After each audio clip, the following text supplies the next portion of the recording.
capital and output per worker will be 1. Now, let the saving rate increase from 15% to 30%, that is, doubling saving rate. Study section 10, 10.19 the economy in the long run. Capital per worker will increase from 1 to Introduction. 4, while equation 10.20 Our understanding of how the economy works so output far per is limited to the labor will factors increase from responsible 1 to for 2. aggregate demand and aggregate supply. Hence, doubling saving rate leads to quadrupling of capital stock. We can also and predict a what will doubling happen of to the output. economy if there is a The shock, message from be it this demand is clear. shock or supply shock. Equal weight Meanwhile, is attached if we to study our capital economy and very labor, well, and if we saving will and discover depreciation that it is commence with the characterized same by the rate, period of output boom will and the double, period of while burst. capital will During the boom quadruple period, in the we long will run all be if saving optimistic doubles, that things while are getting depreciation better. rate remain However, unchanged. when the economy Tip is 2, performing while badly, depreciation things look rate gloomy to remains us. unchanged.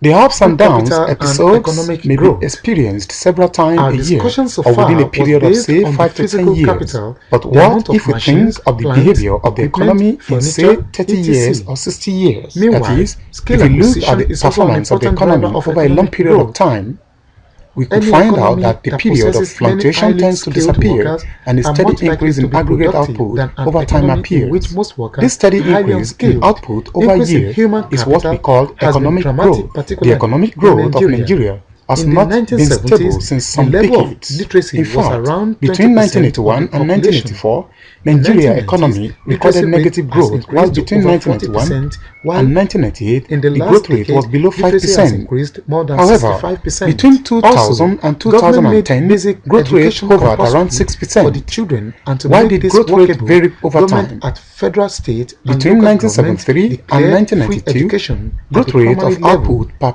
capita Some in states, France was particularly in the 1.6, while southwest it was of the country, 1.9, extended free 1.2, education and to the senior 1.5 secondary in schools. Germany, United Large States, inflow of and United workers, Kingdom, respectively. remittances has Why also did these assisted countries in that making exhibit the same education economic possible by characteristics many grow Nigerians? at Thus, different rates in overall, a particular the level year? of highly skilled population How can we has explain been the on the variation in increase, growth over and time in 20 to and across 25 countries? years, all things being What are the equal, factors driving virtually all economic Nigerians growth? will be Do literate capital with accumulation very many and technological being progress highly play skilled. any role in growth? What will This be and the other effect of related this highly questions skilled will be on tackled output? in this and next Let us chapters. investigate The what starting the theory points will be says. to first develop We a shall framework proceed by that extending will the show production clearly the function drivers of specified in economic equations growth. 10.1 In order to and carry you 10.5 and as others follows. along, we shall revise Writing it this in this in per chapter. worker, The we next have chapter will build on it. For those of you that this read, equation says for that those of you output that per read worker your depends not Echo only on 302 physical very well, capital this per will not worker, be new but to also you. on human capital per Objectives. worker. At the end of this, Physical capital per you should be worker is able not to increasing identify the while sources the of share economic educated growth, population distinguish increases. between the We role expect played by output per labor worker and to physical increase capital because and highly technology skilled in growth person process. should be Understand able to what use is meant complex by steady machines, state of deal with output, unexpected explain the complications, relationship between adapt human fast capital and to output, new task understand system, what we and mean this by will the go a golden long rule, way in improving investigate their the drivers of productivity. growth in relation to However, Nigeria's economy. as increase in We will physical begin our capital per analysis worker of had economic very little to growth by output per presenting worker growth model in the developed long by run. Robert So Solow also in is human 1956. capital. The This model is true begins by because specifying a forcing production everybody function to as have follows, advanced skill will where Y lead to is many output, people K being is capital, overqualified, and L so is that labor instead force. of bringing, Capital is perceived as a number of physical and natural human capital. and Labor is the output. amount of worker What we available have in just the economy. understood is that The function an F increase in human represents capital the aggregate through education production, which and tells on the us job the amount training of increases output steady that can be state human produced capital by a per given worker, amount of capital and and hence labor. output per worker. Note an important How? assumption in Making this this model. conclusion, First, with the we case assume of that physical all workers capital, are we homogeneous. can conclude that is output per workers worker are depends on identical. both how This much is not a country plausible serves in real and life how because much is workers invested with on master's education. degree But are different which from one is secondary more school important? leavers. However, Physical this or human assumption enables capital, us to fix one way ideas of doing and that later we is shall to relax compare the the assumption. share of education. Second, Especially the production higher education function investment assumes that in labor non-oil is not the GDP only source to of that of production, physical education. as we have assumed before. The budgeted Thus, amount this for assumption education was tend to reflect a 1.2% true life situation of GDP However, in 2007, lumping up physical whereas and gross natural physical capital capital together was more than 10% is just to of make the GDP. model simple to understand. Thus, The the function first part F is that depends on the physical state capital of contributed technology. more Recall that we GDP pointed that than even if human workers and capital. capital are not However, increasing, there are output can issues still surrounding increase. The change in output given which those and capital is caused by the state of technology. Chose not us to if work Nigeria and the US have the same numbers of workers wages and the same level of capital to consider. If Nigeria opportunity more advanced technology as part of education expenditure, Nigeria should produce more than the US. Budgeted estimate, but if Nigeria's technology government spending, while that of the US is modern, and this US should produce more than Nigeria. What do we mean by technology? Also, technology of production shows how firms are run, how firms organize, implement, the presence of conferences, governance system, and so on, and the political environment. We can also think of technology as meaning the set of norms used to define the range of products physical that can be produced and available technique used in producing them. We need to impose some restrictions on the production function. The magnitude will not be the first restriction is that the production function exhibits constant returns to scale. That this property says that if we increase the numbers of capital and labor twice the original human capital, output will also increase twice the original level until all these general mathematical classification of constant returns say whether physical capital or human capital A is called the scalar. It gives scale effect. The second restriction is that the production function exhibits decreasing returns to variable input. Two important drivers of economic increasing both physical capital, we only increase one while we leave the other. As we continue to increase very little, say on fixed capital, output will be increasing at a decreasing rate. The law of diminishing returns. These two properties will enable us to write the production function and economic way as to establish the relationship between output and capital per labor worker as follows. Capital and output grow. The time on the left-hand side is output per unit of capital and the first term in the bracket is the capital per unit of labor equation. 10.3 says that the amount of output per unit of worker higher steady state is just equal to the amount of in the long run unit of labor. The growth rate of output is zero. The level of output saving does not drive growth at that period on the amount of capital available. It is expected that the rate of saving increases the rate of depreciation. Holding labor this is the golden rule will make more capital available per worker. Any point below the golden rule implies that its productivity is low and hence depreciation is lower in output. Thus, saving should increase. This relationship is demonstrated. Any country operating below the golden rule of capital will have to save more, is represented to a decrease in consumption in the short run, but an graph shows that initially in the long run, as capital per worker attached to current output per worker generation determines policy option rate on whether to continue to increase capital or leave it at output per worker increases, although at a decreasing rate. Capital is important for growth. As a result, capital is also very important. We emphasize the other time. Determination of economic growth. The last section tells us that increase in capital, if we continue to increase capital not by both physical and human worker will continue to increase. And so, physical capital one of the determinants of economic growth is capital accumulation through education and another determinant of economic growth in the long run increase in technology. This is the end of study section 10. Earlier we pointed out that if the state of technology improves, output per worker will increase even without increasing the amount of labor and without accumulating capital. Thus, capital accumulation and technological progress are two important determinants of economic growth. But figure 10.1 warns us of the output implication of continuous increase in capital.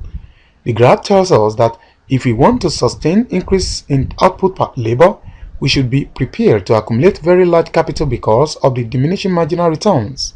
Our earlier discussion informs us that the level of capital accumulation depends on the level of saving. It follows that to raise large capital, the economic has to save massively. This condition appears to be difficult, but if it is met, capital will continue to increase and output will continue to grow.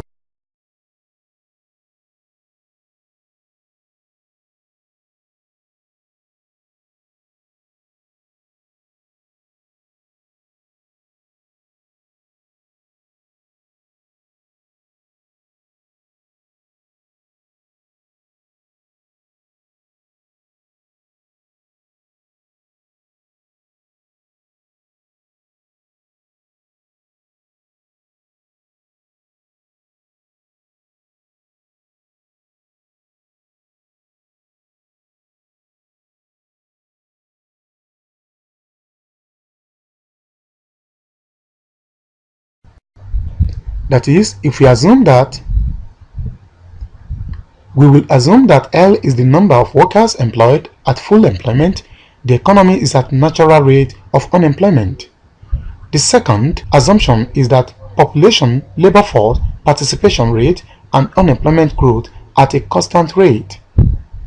Thus, number of workers also grows at 1%, labor force, participation rate, and unemployment will all grow at 1%, so that workers will also grow at 1%. If this is the case, then output per worker will grow at the same rate, 1%. Now, since we are interested in how the economy grows over time, capital accumulates over time, it is important to introduce some dimensions into the scene as specified in equation 10.5. Output and capital accumulation. To get a clear picture of the interaction between output, capital, and saving, we shall be examining the effect of output on capital accumulation. We noted the other time that the extent to which an economy accumulates capital depends on how the speed with which people save, which in turn depends on their income. Thus, saving is proportional to income. To write a saving fraction, we shall recall equation 1.14 as follows. But we know that now, assuming for a moment that y raised to power d is equal to y, then saving fraction can be written as let 1 minus b is equal to a. Thus, saving fraction will be. Now, let us ignore the exogenous parameters y and write saving as a function of income only. That is, saving is an increasing function of income, and that the speed of change in saving as income changes depends on the magnitude of a. The equation does not tell us whether a rich nation or a poor nation should increase or reduce saving. It actually tells us that there is no systematic relationship between saving and income of the rich vis-a-vis the income of the poor. In a closed economic and balanced budget, equilibrium requires that investment equals saving, and by equation 10.7, the equilibrium requires that. Now, recall that investment is the difference between last year's capital stock and this year's, that is, investment is a flow. Let us assume that capital depreciates at a rate delta, implying that every year our national capital depreciates by delta rate of capital. Now, if the stock capital at time t is kt, it means kt will depreciate by delta, and so the amount of depreciation will be delta kt. So, if we remove this from kt, stock of capital, we have this is the amount of capital stock we will carry to the next year.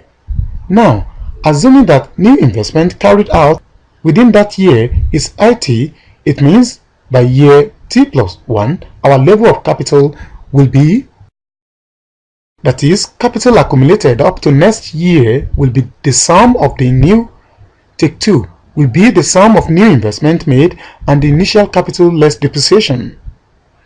Now, divide equation 10.10 by L, labor force, and substitute equation 10.8 for RT in equation 10.10. Equation 10.11 says that capital per worker next year depends on capital per worker this year less depreciation, saving rate, and output per worker. Equation 10.12 says that the change in capital per worker depends on saving per worker less depreciation per worker. This is the second relation between output and capital per worker. Dynamic of capital and output. Let us substitute equation 10.5 into equation 10.11 to get, that is, change in capital per worker is equal to investment less depreciation. This equation is an important source of economic growth. The equation says that first, capital stock this year determines output this year. The output this year determines the level of saving, and saving in turn determines the amount of investment carried out. Second, the amount of capital stock determines the amount of depreciation, which in turn depends on depreciation rate. Thus, if depreciation rate is kept consistently at high level, capital stock will depreciate markedly. And the equation says if the level of depreciation is very high, available capital per labor will be very low. Generally, the smaller the A, the larger the investment, take 2. Generally, the smaller the A, the larger the investment per worker in excess of depreciation per worker, and hence the larger the capital per worker. Equation 10.13 thus gives us how capital per worker evolves over time. The evolution depends on saving rate and depreciation rate. What about the evolution of output? The information supplied by the evolution of capital will be of help. Recall that output per worker is a function of capital per worker. We can therefore illustrate graphically how output per worker evolves over time and capital per worker evolve over time. The graph has three curves. The first two curves represent the two components of equation 10.13 describing the evolution of capital, and the third line represents the evolution of labor. The first part of the evolution of capital, that is represented by the lower curve, while the second part is represented by a straight line. The evolution of output per worker is plotted such that it is higher than capital per labor. This is so because part of output per worker is saved. Hence, the distance between the two slopes curves is A. If the capital per labor is K over L in bracket raised to power 0, then output per labor will be at K over L in bracket raised to power 0, so that AD amount of output will be produced. Again, distance AC gives the amount of investment per worker produced. This implies that investment increases with level of capital, but it increases at a decreasing rate. Turning to the depreciation line, depreciation increases with capital accumulation. If capital accumulated is K over L into brackets raised to power 0, depreciation will be at point B. If capital increases to K over L in bracket raised to power 1, depreciation will be at point E. Thus, the change in capital per worker is the difference between investment and depreciation per worker. That is, BC is equal to BD minus CD. As we increase capital, depreciation increases and investment increases at a decreasing rate. If we continue to accumulate capital, our capital stock continues to depreciate. It will get to a point such as K over L in bracket raised to power asterisk, when investment will just be equal to depreciation, and at that point capital per worker will be constant. Assuming that capital labor ratio is at a point to the left of K over L in bracket raised to power asterisk, say point B, investment is BC is equal to AC minus AB, which is positive. At point E, EF is equal to A prime F minus A prime E. We see that as we move from point C, when K over L is equal to K over L in bracket raised to power 0, to point E, where K over L is equal to K over L in bracket raised to power 1, depreciation becomes larger and larger and investment becomes smaller and smaller. Thus, at point E, or when capital per labor increases, investment increases in a small quantity while depreciation increases in a large quantity, and as a result, BC is greater than EF. However, investment is still greater than depreciation, so that capital per worker increases. Thus, to the left of K over L in bracket raised to power asterisk, investment is greater than depreciation. Now, consider an increase in capital per worker to the tune of K over L in bracket square. At this level, investment will be at point H, depreciation at point E, and output at point J. What is the amount of investment at this level? Clearly, investment is negative because depreciation given as A prime prime E is greater than investment A prime prime H. Thus, to the right of K over L in bracket raised to power asterisk, depreciation exceeds investment and capital per worker decreases. We can easily characterize the evolution of capital per worker, assuming that the economy starts with low capital per worker, say K over L in bracket raised to power 0, which is to the left of K over L in bracket raised to power asterisk, investment will be positive. With increase in investment, output will also increase. Subsequent increase in K over L will lead to systematic increase in output. This process continues until K over L in bracket raised to power asterisk is reached. This increase is depicted by the arrow. At that point, investment is just equal to depreciation and there is no additional capital per worker, and output per worker reaches its maximum. Thus, at K over L in bracket raised to power asterisk, output remains constant at Y over L in bracket raised to power asterisk. This framework tells us that the long-run equilibrium is attained when output per worker grows at the same rate as capital per worker remains constant. Under what condition will the economy start with low capital? Perhaps after experiencing large loss of capital due to war, fire outbreak, or earthquake, tsunami, Hurricane Irene, etc. If the loss of capital is larger than human, it is possible for such economy to experience large increase in capital after recovering from the incidents and hence increase in output. The life experience is the World War II and the Libya case, the steady state of the economy. We have said the other time that when investment is just equal to depreciation, output per worker and capital per worker will be constant, unchanging. This level of output is called the steady state of the economy. How do we characterize this steady state? Since the change in capital per worker will be zero at the steady state, it follows that equation 10.11 will be thus, that is, at the steady state, the amount of saving per labor will be sufficient to offset depreciation of the existing capital. This is the first characteristic of the steady state. The second characteristic of the steady output is that the steady state of output per worker will be equal to the production function, that is,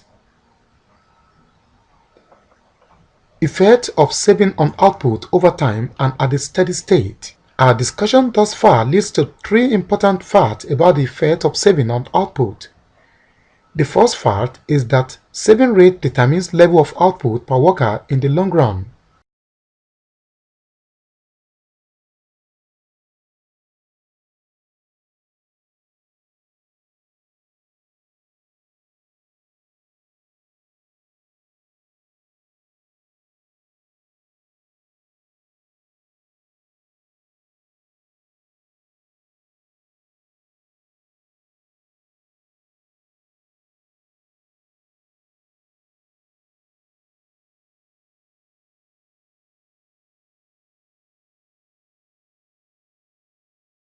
In the long run, Ghana reached the level of capital per worker kg over L, and here output is corresponding Yg over L. Nigeria, with higher saving, has a level of capital per worker Yn over L, which is greater than Ghana's. Meanwhile, the graph shows that the difference between Nigeria's capital per worker and Ghana's own is greater than the difference between Nigeria's output per worker and Ghana's. The second fact from our analysis is that increase in saving will tend to produce level effect growth effect. That is, the growth effect of saving will occur for some time but peters out as output increases to its new higher level due to increase in saving. But as we can see in the graph, when the economy reaches its steady state, increase in saving which leads to increase in saving which leads to increase in capital will lead to low productivity of capital and hence large depreciation, and so output will fall. The third and final fact is that in the long run, saving has an effect on the growth rate of output. We know that as capital continues to increase, depreciation increases faster. Thus, when the economy is at its steady state, it will take large amount of capital to ascertain any slight increase in output. If we continue to accumulate capital through large increase in saving, it will be impossible to offset the amount of depreciation because of large loss of capital productivity. Even if this is not the outcome, large amount of saving out of output to accumulate capital, which will in turn yield small output, implies that when the economy is at its steady state, using all the output, saving will not generate a substantial compensating output.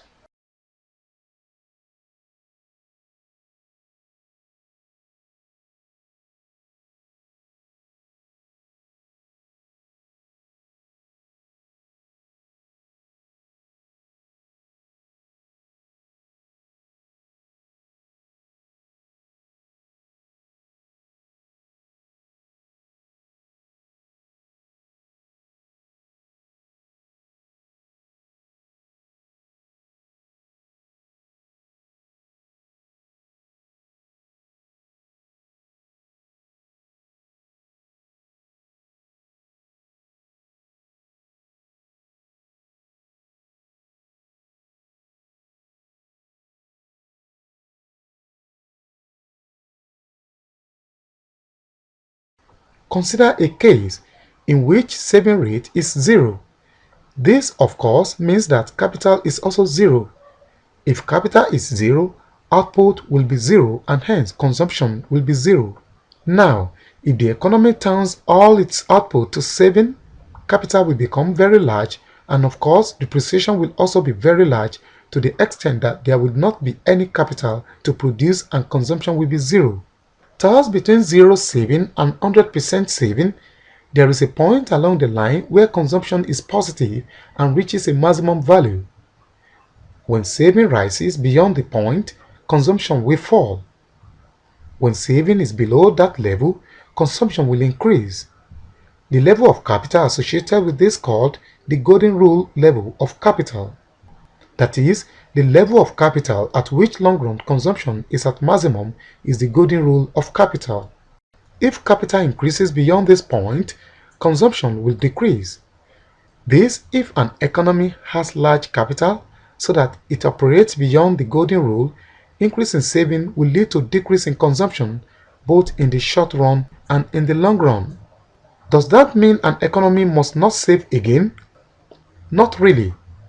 The analysis just cautions that increase in saving is not a panacea to economic growth, particularly in the long run. It has a certain level at which the rate of saving must be small. A country that is far below the golden rule should increase saving, while a country that is very close to the golden rule should reduce saving rate. A country that is beyond the golden rule should not save. Does this hold in practice? Yes. The US has been reducing saving since a decade so as to increase output. This implies that the US is very close to its steady state, although not yet there. What about Nigeria? We will say formally that Nigeria is far from reaching the golden rule, and so saving rates should increase. Now, take the case of Nigeria, where we are far from the golden rule and so the saving is low. Government may want to raise savings rate now, but if it does that, consumption will fall now, but rise later. Thus, a way out is for the government to choose a choice between catering for the present generation and leave saving as low as it is, or catering for the incoming generation and reduce current consumption for the purpose of improving incoming generation's consumption. But the argument that is yet unresolved is that since the future generation did not vote for the present government, how should we cater for their consumption? Can the future generation cater for themselves? The reason why the capital stock is far below the golden rule is that the present generation does not really care about the consumption of the future generation, and so they save less now and consume more. Quantitative effect of saving on output in the long run. If saving is important to economic growth but important in the long run, for how long and by how much does a change in the saving rate affect a change in the saving rate affect growth? We are able to understand this. It might be possible to add a better sense of how far in Nigeria is from the golden rule of capital. Assuming that the production function exhibits the following behavioral equation. The production function specified in equation 10.16 gives equal weight to capital and labor. The production satisfies constant returns to scale. If we divide both sides by L, we have, that is, output per worker is equal to the square of capital per worker. Substituting this into equation 10.13, we can now use this equation to examine the effect of saving on the steady state of output. Recall that in the steady state, the amount of capital per worker is constant. This implies that the term on the left-hand side of equation 10.18 will be 0, and so we have, thus, we are looking for KT over L. To do this, multiply both sides by a power of 2 to get. Now, divide through by KT over L to get. Solving for KT over L, we divide through by delta square. That is, capital per worker is the ratio of the square of the saving rate to depreciation rate. Now, let us eliminate the squares by dividing both sides by exponent 2 to get, thus That is, output per worker is just equal to saving rate to depreciation. If a country experiences high saving rate and low depreciation rate, it will experience high level of capital in the long run and also high level of output as well.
Human capital and economic growth.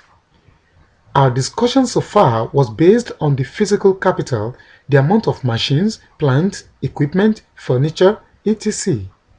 Meanwhile, skill acquisition is also an important driver of economic growth.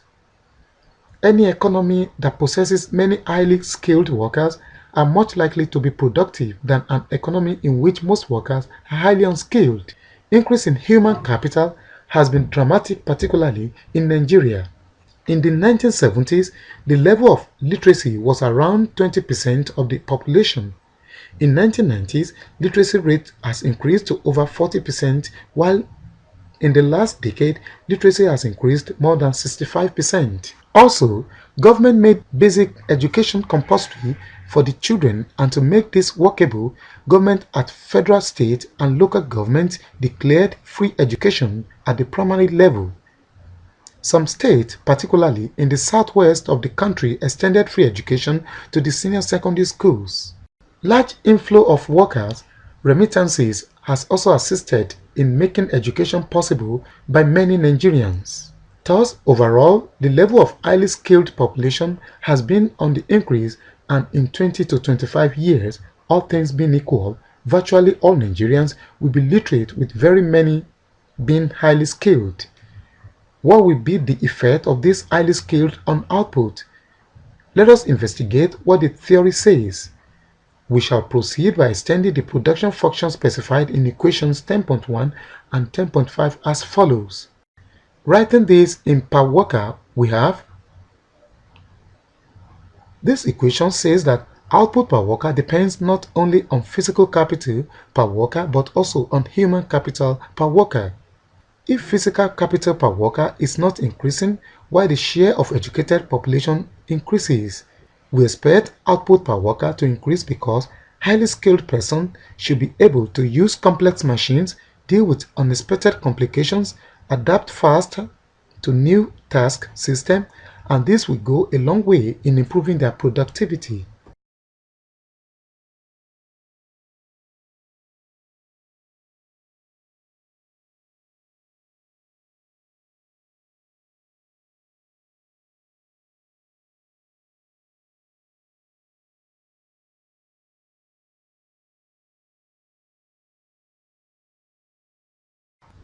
Human capital and output. What we have just understood is that an increase in human capital through education and on-the-job training increases steady-state human capital per worker and hence output per worker. How? Making this conclusion with the case of physical capital, we can conclude that output per worker depends on both how much a country serves and how much is invested on education. But which one is more important, physical or human capital? One way of doing that is to compare the share of education, especially higher education investment in non-oil GDP, to that of physical education. The budgeted amount for education was 1.2% of GDP in 2007, whereas gross physical capital was more than 10% of GDP. Thus, the first pass is that physical capital contributed more to GDP than human capital. However, there are issues surrounding this. Consider a case in which those who enrolled for higher education chose not to work either. Of course, they will earn wages, thus we need to consider the opportunity cost of not working as part of education expenditure. Also, the budgeted estimate is just government spending on education, and this precludes large sum of education spending carried out privately.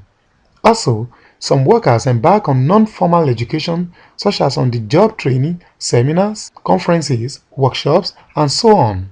The cost of this additional knowledge are not included. Finally, only the gross physical products are recorded in the statistical bulletins. By the time the precision rate is deducted, the magnitude will not be as much as 10% or so. Thus, it follows that there appears to be complex and difficult tasks in quantifying the amount of investment in human capital, and to that extent, until all these spending are accounted for, we cannot say whether physical capital or human capital is more important. What we can say here is that they are both important for output growth.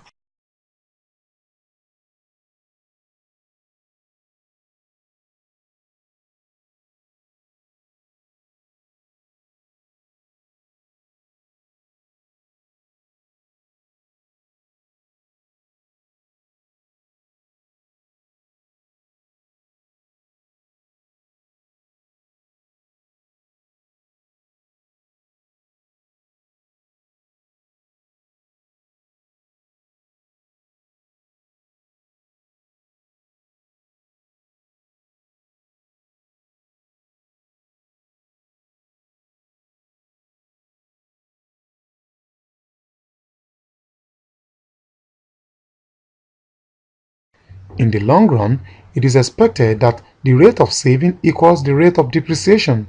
This is the golden rule of capital. Any point below the golden rule implies that saving is low and depreciation is lower, thus saving should increase. Any country operating below the golden rule of capital will have to save more, leading to a decrease in consumption in the short run but an increase in consumption in the long run. Weight attached to current versus future generation determines policy option on whether to increase saving now or leave it at its lower level. Although physical capital is important for growth, human capital is also very important.